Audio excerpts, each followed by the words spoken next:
साल की जो होली है 25 मार्च को, वो होली आनंद मोहन की तिहाड़ जेल में मनेगी। और आनंद मोहन के बारे में इस तरह की खबरें आ रही थी लगातार कि ये बैंकॉक भागने के मूड में। ये जो आनंद मोहन एकदम चौड़े होके घूम रहे थे, शेरे बिहार, इनको तो सुप्रीम कोर्ट ने औकात बता दी। अगर आनंद मोहन दोबारा से जेल जाते हैं तो तगड़ा झटका नीतीश कुमार को लगेगा। तो अब तो सुप्रीम कोर्ट के रुख के बाद ना मुख्यमंत्री मुंह दिखाने लायक रहे हैं, ना मुख्य सचिव मुंह दिखाने लायक रहे हैं। 1-2 दिन में मैं दोनों को बुर्का भेज रहा हूँ कुरियर के माध्यम से। नीतीश कुमार को आप बुर्का भेजने वाले हैं? जी, हम लोग जितने भी बिहारी लोग थे, हम लोग तो बिल्कुल मतलब शर्मिंदा हो गए कि खबर आई भी बिहार से तो कैसी खबर आई। आनंद मोहन को नीतीश कुमार ने बड़ी मेहनत से बाहर निकाला था, लेकिन अब सुप्रीम कोर्ट ने एक ऐसा फैसला सुना दिया है जिसके बाद आनंद मोहन के साथ साथ नीतीश कुमार की नींद भी हराम हो जाएगी, उनके दिन का चैन भी खो जाएगा। आनंद मोहन को लेकर क्या बड़ी खबर सामने आई है, सुप्रीम कोर्ट ने ऐसा क्या झटका दिया है, सब कुछ आपको बताएंगे। नमस्कार, मैं अर्पिता और आप देख रहे हैं पियो भारत। मेरे साथ इस वक्त पूर्व IPS अमिताभ दास है, उनसे चलिए बातचीत करते हैं। सबसे पहले आप सर ये बताइए कि ये क्या नई खबर निकलकर सामने आई है, और हमने सुना आप बुर्का भिजवा रहे हैं। नहीं, सही सुना, मैं एक एक करके बताता हूँ। देखिए, मैं शुरू से कहता आया हूँ कि इस साल की जो होली है 25 मार्च को, वो होली आनंद मोहन की तिहाड़ जेल में मनेगी। है ना, लोग मानने के लिए तैयार नहीं थे, लोग कहते थे कि मैं सही बोल रहा हूँ। लेकिन अब कल जो सुप्रीम कोर्ट का रुख देखने को मिला है, उससे लग रहा है कि मेरी भविष्यवाणी जो थी वो सच होती दिख रही। जी, अब कल मैं बताता हूँ क्या हो रहा है। जो सुप्रीम कोर्ट ने जो कल के फैसले दिए, उसमें 3 महत्वपूर्ण बिंदु है। पहला बिंदु यह है कि आनंद मोहन का पासपोर्ट जब्त करने के आदेश दिए गए हैं। उसे कहा गया कि तुरंत पासपोर्ट सरेंडर करें। अब पासपोर्ट तब जब्त किया जाता है जब कोर्ट को आशंका होती है कि आप देश छोड़कर भाग जाएंगे। जी, और आनंद मोहन के बारे में इस तरह की खबरें आ रही थी लगातार कि ये बैंकॉक भागने के मूड में है। जी, जो थाईलैंड की राजधानी है। मैं दर्शकों को बता दूं कि थाईलैंड जाने के लिए वीजा नहीं लगता है।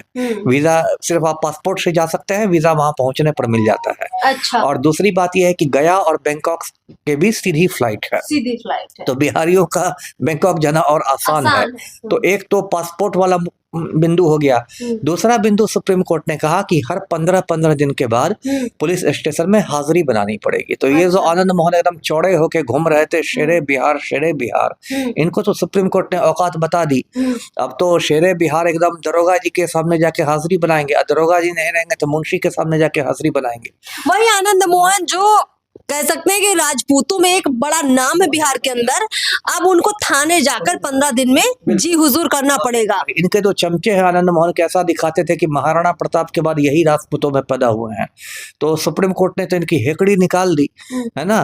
तो इनको बता दिया कि आपकी क्या औकात है, आप एक सड़क छाप गुंडा है और आप जाइए हाजिरी बनाइए।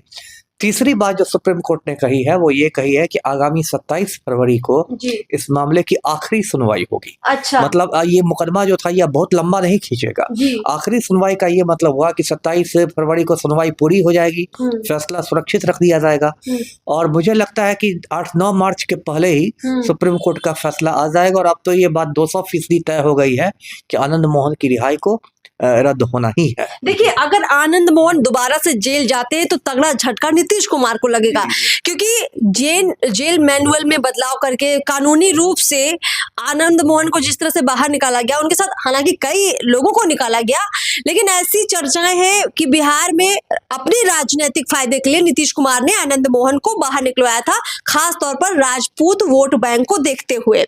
अब आपको क्या लगता है आगे की राजनीति, नीतीश कुमार अगर आनंद मोहन अंदर चले जाते तो नीतीश कुमार के ऊपर क्या आरोप बिहार की जनता लगाएगी और क्या प्रभाव पड़ेगा इस राजनीति का? देखिए, बिहार का बच्चा जानता है कि पलटू राम ने आनंद मोहन को इसलिए छुड़वा दिया क्योंकि पलटू राम को राजपूत वोट बैंक में सेंधमारी करनी थी। और आपको याद होगा पिछले साल जनवरी महीने में महाराणा प्रताप की पुण्यतिथि मनाई गई थी पटना के मिलर हाई स्कूल में। और उसमें पलटू राम का भाषण चल रहा था, तो कुछ लोगों ने नारेबाजी की थी कि आनंद मोहन को रिहा करो। तो पलटू राम ने मंच से ही कहा था कि हाँ हम लोग उसमें लगे हुए हैं, काम चल रहा है, आप लोग उनकी पत्नी से पूछ लीजिए। अच्छा। मतलब प्लानिंग बहुत दिनों से चल रही थी। और इसके बाद जैसा दर्शकों को पता ही है कि जेल मैनुअल में संशोधन कर दिया गया और आनंद मोहन को बाहर लाया गया। मतलब एकदम अंधेर गर्दी की गई। और इतना ही नहीं, पिछले साल जब आनंद मोहन के बेटा की शादी हुई, बेटी की शादी हुई, उसमें पलटूराम गए शरीक होने, और फिर उसके पैतृक गांव गए जो सहरसा जिला में पचगछिया है, आनंद मोहन का पैतृक गांव है, वहां पलटूराम गए और उन्होंने उस खूनी के साथ, एक सजा याफ्ता खूनी के साथ मंच साझा किया। तो राजपूत वोट बैंक के चक्कर में इतना गिर गए पलटूराम। तो अब तो सुप्रीम कोर्ट के रुख के बाद ना मुख्यमंत्री मुंह दिखाने लायक रहे हैं, ना मुख्य सचिव मुंह दिखाने लायक रहे हैं। 1-2 दिन में मैं दोनों को बुर्का भेज रहा हूं कुरियर के माध्यम से। किसको? नीतीश कुमार को आप बुर्का भेजने वाले हैं? जी, मुख्यमंत्री नीतीश कुमार को और मुख्य सचिव आमिर सुबहानी को, इन दोनों को मैं बुर्का भेज रहा हूं कुरियर के माध्यम से, क्योंकि अब लोग चेहरा दिखाने लायक नहीं रह गए।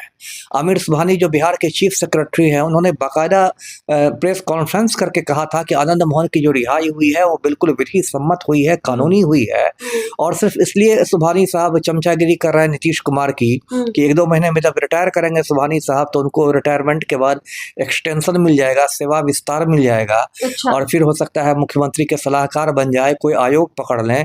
तो इसलिए अपना जमीर बेच के, अपना ईमान बेच के आमिर सुबहानी साहब मुख्यमंत्री को मक्खन लगा रहे थे। यानी मुख्यमंत्री की कुर्सी कहीं ना कहीं उन्होंने, नीतीश कुमार ने जो किया उसका एक तरह से पावर का मिसयूज किया नीतीश कुमार ने। नहीं, एक तरह से नहीं तो पूरी तरह मिसयूज किया। आप खुद बताइए, बिहार में हम लोग सब बिहार का हिसाब किताब जानते हैं। एक आम आदमी जो होता है उसकी चप्पल घिस जाती है दौड़ते दौड़ते, ब्लॉक में दौड़ते दौड़ते, थाना में दौड़ते दौड़ते, सी ऑफिस में दौड़ते दौड़ते, जनता दरबार में दौड़ते दौड़ते, उसका कोई काम नहीं होता है जो एक आम आदमी होता है। और यहाँ एक इतना बड़ा माफिया जैसे नेशनल हाईवे पर डीएम का खून कर दिया था, उसको जेल से निकालने के लिए बिहार सरकार ने जेल मैनुअल में बदलाव कर दिया, बिल्कुल संशोधन कर दिया। देखिए, अपने दर्शकों को जरूर बताएंगे कि जब ये हुआ था, आनंद मोहन की रिहाई जब हुई थी, तो बिहार में जो राजनीतिक माहौल है वो बहुत ज्यादा गर्मा गया था, क्योंकि उस वक्त नीतीश कुमार राजद के साथ है। तो जो कुर्मी कुशवाहा की राजनीति नीतीश कुमार कर तो रहे थे, लेकिन साथ ही साथ वो कहीं ना कहीं राजपूतों को भी साधना चाहते थे। लेकिन इन सब बदलावों के बाद अगर हम आज की बात करें तो बहुत सारे लोग हो सकता है कि इस पूरे केस को नहीं समझते होंगे।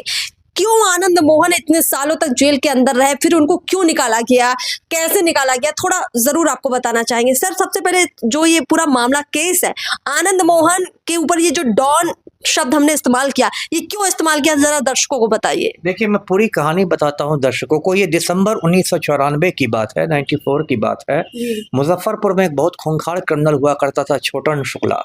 छोटन शुक्ला की गैंगवार में हत्या कर दी गई। उसके बाद छोटन शुक्ला का जो जनाजा निकल रहा था, जो शव यात्रा निकल रही थी, तो उसका 2-3 लोग नेतृत्व कर रहे थे। एक तो आनंद मोहन और एक छोटन शुक्ला का भाई भुटकुंड शुक्ला। अच्छा, है ना। तो ये मुजफ्फरपुर में भीड़ थी सारे, उसमें अब गुंडे का जनाजा था तो कोई शरीफ आदमी तो उसमें था नहीं, सारे लोग गुंडे, मवाली, चोर उचक्के थे।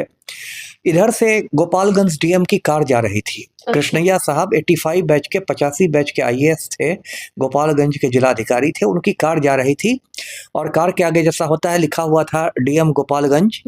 तो उसको देखते ही आनंद मोहन के सर पर खून सवार हो गया और उसने भुटकुंड शुक्ला से कहा कि अरे भुटकुंड, इसको कलेक्टर है, इसको मारो गोली। अच्छा। हाँ, और भुटकुंड शुक्ला ने मतलब उसको गोली मार दी, कृष्णैया साहब को। उसके बाद भी जो सर पर इनका खून सवार था वो ऐसा था कि इन लोगों ने उनके मारे जाने के बाद भी उनके चेहरे को मतलब ईंट से कुचल दिया, मतलब विभत्स हो गया चेहरा। बताइए, एक इनोसेंट आदमी जिसका इस मामले से कोई लेना देना नहीं।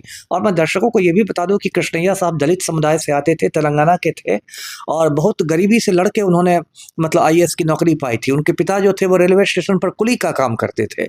और कृष्णैया साहब की बहुत अच्छी छवि थी, बहुत ईमानदार और बहुत अच्छे नम्र पदाधिकारियों में माने जाते थे। यानी आनंद मोहन की कोई ज्यादा दुश्मनी नहीं थी डीएम के साथ, लेकिन उसके बावजूद उन्होंने कहीं ना कहीं ये जो कारनामा किया, ये जो हत्या की, कहीं ना कहीं अपना रौब बनाने के लिए लोगों के बीच में, बिल्कुल बिल्कुल दहशत फैलाने के लिए कि देखिए हमने डीएम को मार दिया, कलेक्टर को मार दिया नेशनल हाईवे पर।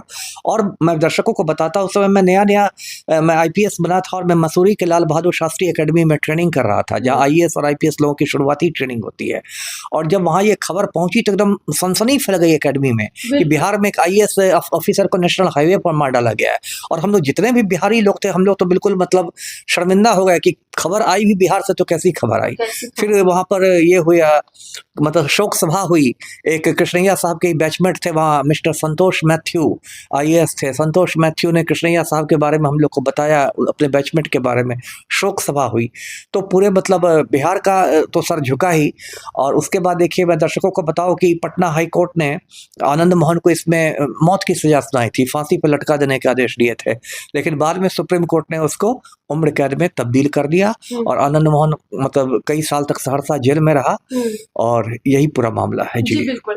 तो आपने देखा कि आनंद मोहन को आजीवन कारावास की सजा जब सुनाई गई, लेकिन उस समय से पहले उनको बाहर निकाला गया। ये सारा विवाद अब नया यहीं से शुरू हुआ है कि समय से पहले कैसे आनंद मोहन बाहर आ जाते हैं। सुप्रीम कोर्ट ने जब उनको आजीवन कारावास की सजा सुनाई थी तो कैसे बिहार सरकार ने नियमों में बदलाव करके उनको बाहर निकाल लिया, वो भी उस वक्त जब चुनाव के दिन आने वाले हैं। लोकसभा का चुनाव सर पर है, 1 साल बाद बिहार विधानसभा का चुनाव है, तो इसीलिए ज्यादा कहीं ना कहीं नीतीश कुमार पर आरोप लग रहा है कि ये सब कुछ उन्होंने अपनी राजनीति को बेहतर करने के लिए किया। हालांकि जिस तरह से इस मामले पर अमिताभ दास जी ने सारी बातें रखी है और कहा है कि वो इसका विरोध करेंगे, बुर्का भेजेंगे, निश्चित तौर पर यहाँ नीतीश कुमार की जबरदस्त किरकिरी होगी और लोग एक बार फिर से कहेंगे कि नीतीश कुमार नाम तो नहीं बिहार का कर रहे, लेकिन अब बदनाम जरूर कर रहे हैं। खैर, इस मामले में आगे क्या कुछ होगा जरूर आप तक लेकर आएंगे। नमस्कार।